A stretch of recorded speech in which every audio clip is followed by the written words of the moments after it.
Thank you for inviting me and for the opportunity to speak before you to teachers and students about this topic of embracing self-love, how to love yourself through self-care. If you don't know me at all, I hope that you allow me to introduce myself. My name is Wandalyn Tan-Calupig. I am a certified public accountant of 20 plus years. I've been very successful throughout my corporate career and I've been in Dubai for over 10 years now. But I experienced burnout in 2014 and I experienced and have reinvented my career over 4 years as audit manager, Amazon author, housewife, consultant, international speaker, career and life coach, mompreneur, senior auditor, and startup founder. This topic of self-care is very important to me because I learned it the hard way. I mean, I've been very successful personally and professionally for over 16 years, but when I hit that burnout in 2014, it was really one of the darkest moments of my life. So today, let me talk to you about self-care and why it is very important. I am also an NLP master practitioner. This is all about how your mind works. I'm an international coach and speaker, not only in the Philippines, in Malaysia, in Dubai, but in other countries. I've done a lot of speaking engagements. And I am the founder of Working Moms Academy. It is a startup company which focuses on helping moms who are struggling with stress and burnout. I might be a certified public accountant by profession, but I found my first love in training and coaching others because it gives me so much joy to really share what I know and to help people come out of their situation in life. And it has been my mission to really help others live happier lives after suffering from burnout. So let me talk about what is self-care, right? And why is it very important? What I learned after experiencing burnout is that it is very important to stay healthy in your mind, body, and soul because this is really the only key to living life to the fullest. And what is self-care? Let's talk about that more. Well, self-care is any activity that you can actively do and what you choose to enhance and to nourish your physical, mental, and emotional well-being. And why do you need to self-practice, you might ask? Well, you are more than a body. And actually, your being, you're taking care of yourself is very important because it will also help you manage the stress, pressure, and demands of every day. And what I also learned is that you can be the richest in the world. I mean, I've met a lot of millionaires, a lot of successful people, but those of them are either unhappy or sick. So really, self-care comes with success because your success is not only about the amount of money that you have, the achievements in life, but it's all about the health and the love that you give to your mind, to your body, and to your soul. Let's talk more about it. What are the areas of self-care? Well, there are four areas. There's mental, emotional, physical, and social. Let's talk about it one by one. Mental is really about the mind. You know, I've learned also that when you understand how your mind works, this is really where I had my transformation of how I was able to move out from burnout to bliss. Because the Bible is really true. Renew your mind and you will see God's pleasing and perfect will. The truth is that your mind is a very powerful tool in terms of solution making, in making your dreams happen, in achieving a lot of things in life. But you have to be very careful because if food is to nourish the body, whatever you read, whatever you watch, whatever kind of people you surround yourself is the kind of things that you are feeding your mind with. So if you are a very negative person or you're always scared, then you think of who are those persons who makes me scared all the time, or what are the type of news or type of movie that you consume every day that gives you that mental, mental fear. Really, you might, this is the most neglected but the most important thing in life. Your mental wellness is very important because as Napoleon Hill said, if you can control your mind, you can achieve anything. And this is what I have experienced. Also, self-care is about emotions. We are emotional human beings. Actually, our emotions is the one that makes us human. Well, growing up, I know a lot of our parents might say, You should not cry, you should be brave. But the truth is that you should never suppress your emotions. I experienced burnout and depression at some point because I was suppressing every emotion I have. I was judging that, oh, my emotions are not right for me. But the truth is that every emotion that you have is right for you. It is okay if you are not okay. You just have to ask yourself to move out from your negative emotions. What is this emotion telling me to do? So whenever I feel sad or whenever I feel down, I ask myself, what is this emotion telling me to do? That means many things depending on the circumstances. So like for example, if I'm feeling upset today, or maybe I just need to go live or talk to somebody and give some advice and help another person. Because when you help others, right away, your emotional well-being gets better because you're able to help another person. Another aspect is physical. The physical body is very important that we nourish it. Because why? If you don't take care of your body, there's a quote that says, if you don't take care of your body, where will you live? Yes, that's very true. Imagine what kind of food do you give yourself to? What kind of sleep do you have every night? Because really, sleep and food is very important. I used to hustle a lot, work so much, sleep like only 4 to 6 hours every day, but it killed me in the process. I used to be very sickly also. I used to eat a lot of junk food, but last year I invested a lot on my wellness also. I ate the right kind of foods. I tried green juicing vegetable and it really gave me so much energy. I was able to achieve more because I was able to give myself, my body, the right rest and the right nutrition that is required from me. And of course, one area of self-care is very important, social. We are again human beings and we are built for community and connection with our family and friends. And self-care is one of the most important ways for us to feel loved and cared for. And you might be thinking, yeah, but I know it's lockdown, right? But I think right now the world has no more boundaries. It's actually became borderless. You can reach any person in any country. You just send them a message. So if you do have friends, of course, it's very easy now to reach out to them. They're just one message away. So let me just understand and recap for you.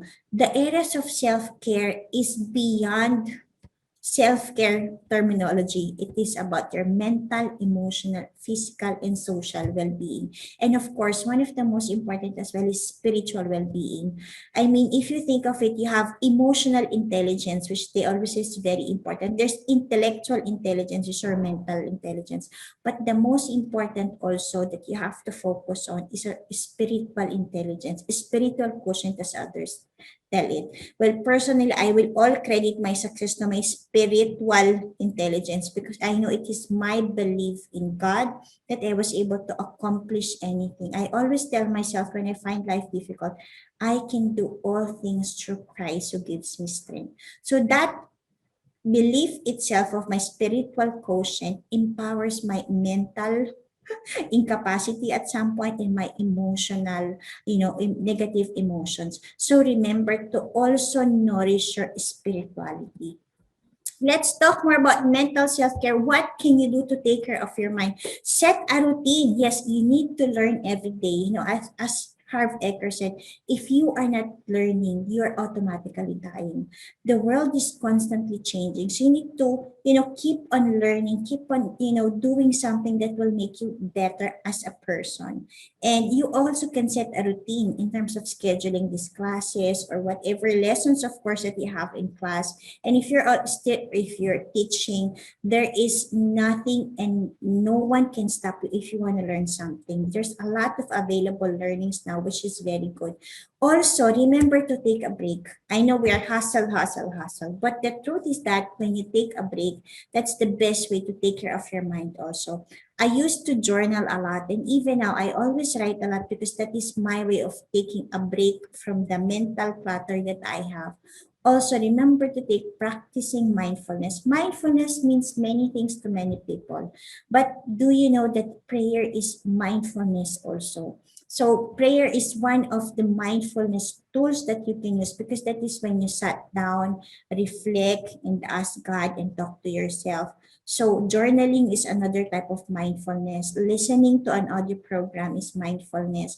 There's a lot of ways for you to practice mindfulness. Even listening itself, they said absorb listening like a sponge is a meditation and mindfulness itself, because when you listen you get to learn more. Let's talk about self-care. It's also about being patient and being kind to yourself. We're also talking about, when we say love, it becomes a very big word, right? But if you go back to the definition of the Bible itself, it is very simple. Love is patient, love is kind.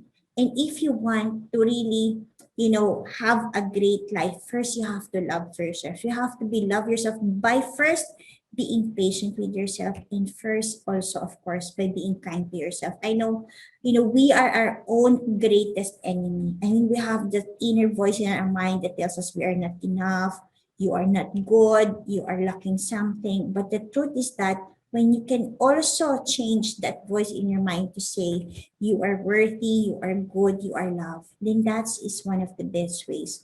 And let us continue talking about self-care. It is something that you enjoy doing. So you should always find something that will give you joy also. I always tell my kids and I always tell my friends and every people I met, we always have a compass of joy, and that is unique to every person. So if you're feeling sad, the best way to do a self-care and the easiest way is to do something that gives you joy.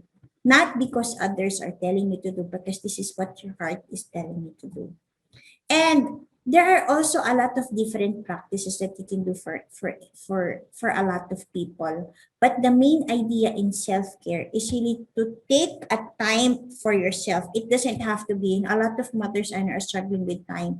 But really, even a 1 minute silence is a lifesaver for me. Even, being in the queue in the grocery is also a lifesaver. It's a time for me to stop, to reflect, to just listen to whatever is happening. Because, you might be here, but your mind is somewhere else. You might be here, but you're scared of what happened in the past. You might be here, but you're scared of what's going to happen in the future. Self-care means being here, being now, being active, embracing and accepting who you are and where you are now. And what's emotional self-care? I told you, right? Emotion is very important. You should acknowledge every emotion that you have. I know growing up, we're always told you should be strong, you should not cry, you should not express your emotion, you should always be composed. But the truth is that acknowledging your emotions is one of the best gifts you can give to yourself, because suppression of emotion is the one that leads to depression.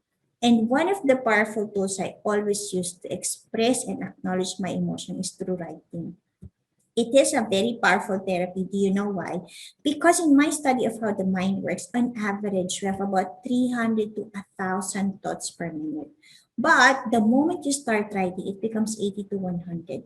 This is why writing what you feel is very important. Every morning before I start work, I grab my journal, I write all my thoughts, I write what I want to happen throughout the day, I write what my fears and concerns are, where I need help, and I just surrender it to God, because writing is a very powerful tool, and it's only not working for me. In my kids who are only 8 and 11 have started journaling also. Every night before they sleep, they will write what happened throughout the day, what are the things that bother them, what are the things they're thankful for, and that always helps them having a good night's sleep. The good thing about this technique is not applicable only to kids or to me. Any person of any age can apply journaling for emotional self-care. And of course, practicing gratitude is very important. Our mind is really born to be negative, because when we were in the, cave era or stone age, we were always threatened by something. So our mind always looks for something that's not working right or something that's wrong. But the truth is that there's a lot of things you need to be thankful for. So if you're feeling sad, just sit down and also make a list. What are the three things I'm thankful for today? If you can think of something, first, you're alive. Do you know that 108 people die every minute? So if you're watching this video and if you can hear my message, I want to congratulate you, because that itself is the best gift. Do you have family? So that's another gift. Do you have access to water? Do you have shelter? Do you have internet? The small things that you enjoy in life are actually luxury to another person already. So count your blessings, write it down, and those are the best things to give your emotion a boost. That's one of the best things for emotional self-care. Now, what's the physical self-care? Let's jump into that. I told you about sleep, right? Do you know that you can survive in 21 days without eating? Yes, it's possible because, I mean, in the Stone Age also, our bodies are designed for us. It's okay for us not to eat for a long time. But if you don't sleep for a week, you could die. This is why sleep is very, very important. I used to neglect my sleep because I have so many things to do at work and at home. But sleep gave me so much power when I started to invest in my sleep. When I made sure that at least I sleep at least 7 hours minimum every day, I was able to have more energy to do what I wanted to do. I mean, sleeping late to accomplish more is actually a myth. You actually become less productive when you sleep less. So sleep more and have the right quality of sleep because I know it could always, always help you. And one of the powerful tools I also have, before I sleep, I ask myself a question because your mind doesn't sleep and it can always give you the solution. So like, for example, if I have to finish something, I will ask myself before I sleep, and of course, through my prayer, I'll ask God, what do I need to do to complete this task? And then in the morning, it depends on the gravity of the question, of course. Sometimes I already have solutions that is given to me already. And of course, eating well and eating healthy are basics of everything. For you to have a great life, you have to eat healthy. For you to have a long life, nourish your body with the right nutrition. And I think it is very simple. Eat a lot of vegetable, less carbs, right? Of course, because that is very important in terms of your overall health. When I started green juicing my vegetable, I was able to have more energy, have more fun every day because I can do a lot of things at the same time. Also, exercise regularly. Exercise is very important because it nourishes your heart, it nourishes your entire body. It gives you, they said it releases oxytocin in your body, which is the happy pill. So exercise, it doesn't have to be 30 minutes. I sometimes in the business of the day, I can just take 5-minute exercises. You just go to YouTube. There's a lot of exercises that you could do. So let's talk about social self-care. We're almost in the end of the presentation. Social self-care is about maintaining connections with other people. This is very important. They said now loneliness has increased by 300%. And that is because we might have 1,000 friends on Facebook, but we barely talk to another. So it is very important to maintain your connections, send a message, ask a friend, how are you? If you feel alone, reaching out to another person can uplift your spirits right away. So remember, maintain your connections, reach out to every person every day. And sometimes I always pray, Lord, lead me to the person who needs to hear me today. And that always works for me. I mean, I send a message to some friend who is really in trouble or just feeling lonely because, we are humans who needs a tribe and a family to connect with. So remember to take care of yourself socially by connecting with your family and your friends. And of course, you can also think of self-care as taking care of yourself. It is very important. If you have been through an airplane, the airplane always announce, right? If there's an emergency, you have to put the oxygen mask on yourself first and then help your small children or help others. This is self-care. Before you can really help others, you need to help yourself first. I experienced burnout because I was always putting my family first. I was putting my husband's and my kids' overall well-being first. But I realized, it's like I was running on an empty cup already. And if you are running on an empty cup, it's very difficult to continue. So it is very important to take care of yourself first. It is important to love yourself first because if you have more love and more patience of yourself, then you have more love and more patience to give to others. And of course, let me take this opportunity to invite you. Working Moms Academy is really about helping mothers who are stressed and burnout. And we have a lot of free courses in the community. For those of you teachers or students, your parents, or any friend that you know who might find this course useful. It's about how can you land the job of your dreams. Well, my career invention is not a magic. I use a three-step formula to make that happen, and you can watch that for free and learn those tips and tools. How can you really move from burnout to bliss? A lot of people are suffering now, but there are three reasons for burnout and one step to breakthrough in life and in your career. And how can you really reinvent your career? Maybe you're thinking of, I wanted to change careers, but how do I make it happen? Well, this course is just perfect for you. And of course, for those of you teachers or mothers, or if you do have parents, please help your mom by telling her that there's a community of working mothers that I built in LinkedIn. It's bit.ly capital WMA support group, and in Facebook bit.ly WMAFP group. This is a community of mothers sharing and teaching each others. I go live there every Saturday, 6 p.m., where I share a lot of tips and tools. How can you be stress-free in your life, in your family, in your relationships, in your career overall? So I look forward having you there and joining the community. And of course, if you want to be inspired by the stories of these inspiring mothers, and also you might think, but I'm not a mother. In the YouTube channel of Working Moms Academy, I have a lot of webinars, over 30 plus webinars recorded already about career, about family, about life, about success, and everything in between. So I hope you do subscribe to the YouTube channel of Working Moms Academy. It's bit.ly YouTube WME. This is very important and very short, and you can remember it already. I hope you do subscribe to the channel so you can get notification of any new webinars that I'm doing, because I know whatever I'm teaching you are very simple life tools, but it can really save your life. And with that, I would like to thank you for listening and for inviting me on this event. And I'm praying for all of you to have a great day. Keep safe, take care, and God bless. Remember to love yourself, because only when you love yourself, you can really find that space to love others. Have a great day. God bless you. Bye.